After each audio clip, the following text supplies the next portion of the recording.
सात संगत जी श्रद्धा और प्यार से कहिए धन निरंकार जी। सात संगत जी, बात एक निरंकारी महापुरुष की है। वे किसी ऑफिसर के यहाँ अपना एक कमरा लिए थे और उस कमरे में रह रहे थे। सात संगत जी, पड़ोस में ही निरंकारी सत्संग भवन था।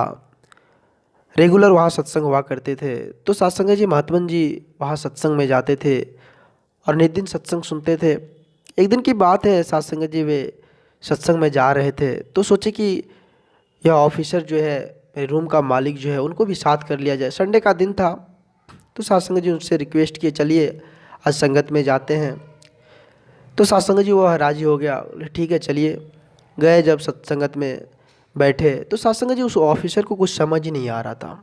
गुरु गद्दी जो संभाले हुए थे, काफ़ी युवा थे और सत्संग जी बड़े बुजुर्ग जो जाकर आशीर्वाद प्राप्त कर रहे थे, जाकर सत्संग जी नमस्कारी कर रहे थे, तो उनको समझ नहीं आ रहा था कि ये क्या हो रहा है।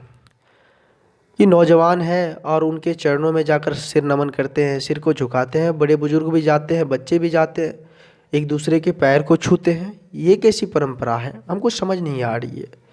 महात्मा जी को बोले तो सत्संग जी, महात्मा जी बोले कि यहाँ अगर किसी भी तरह का बात करेंगे तो सत्संग है, चलकर रूम पर बातचीत करेंगे। सत्संग जी जब सत्संग खत्म हुई, महात्मा जी जब दोनों साथ अपने कमरे में आए तो सत्संग जी उलझन बन गए। दोनों के बीच बहस छिड़ गई। वे समझने को राजी ही नहीं हो रहे थे।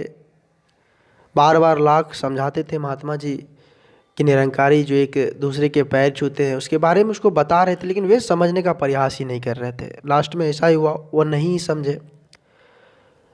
सत्संग जी एक दिन की बात है, वो सरकारी ऑफिसर जो था सत्संग जी, वो किसी कारणवश सस्पेंड हो गया।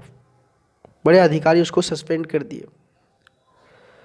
सत्संग जी अब तो उसका जो है पहाड़, उसके सर पर पहाड़ टूट गया कि अब क्या होगा, मेरे बच्चे का भरण पोषण कैसे होगा। सब कुछ उसी पर था, उसी जॉब से हम करते थे। सत्संग जी कमरे पर आए, महात्मा जी भी सत्संग जी उसके दुख में साथ थे। तो किसी अधिकारी ने उसको बोले कि आप जाइए बड़े साहब के पास, उनसे माफ़ी मांग लीजिए। उनसे अगर आप माफ़ी मांग लेते, आप बच्चे को भी साथ कर लीजिएगा, अपनी पत्नी को भी साथ कर लीजिएगा, माफ़ी मांग लीजिएगा, हो सके दया आ जाए तो फिर से आपका जॉब हो सकता है।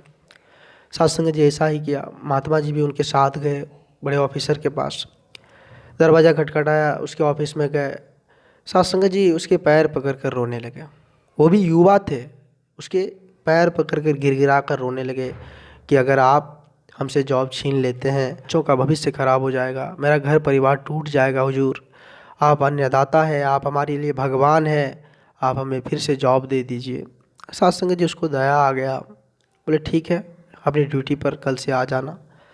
जब सत्संग जी फिर अपने घर को आए तो महात्मा जी के साथ जब बातचीत हो रही थी बैठे, तो सत्संग जी महात्मा जी उसको याद दिला दिए कि एक दूसरे के पैर छूने पर जो आप कमेंट किए थे, बोले थे, अरे भाई यह क्या है, यह कैसी परंपरा है जो एक दूसरे के पैर को छू रहे हैं, छोटे भी बड़े के पैर को छू रहे हैं, बड़े भी छोटे के पैर को छू रहे हैं, ये कैसी परंपरा है।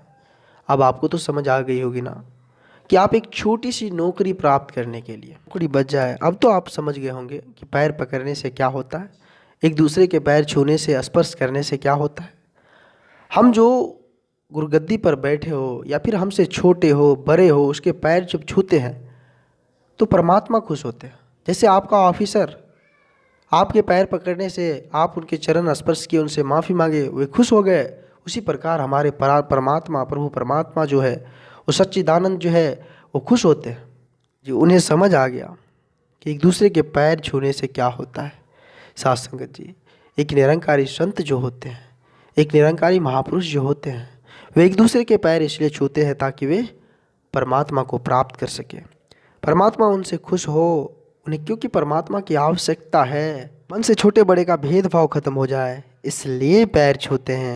साथ संगत जी, आज के दौर में इंसान अपनी आवश्यकताओं को पाने के लिए सब कुछ ताक पर लगा देते हैं। साथ संगत जी, उसके लिए वे परंपराएं हो, मर्यादाएं हो, सब विधि विधान हो, सभी को ताक पर रख देते हैं।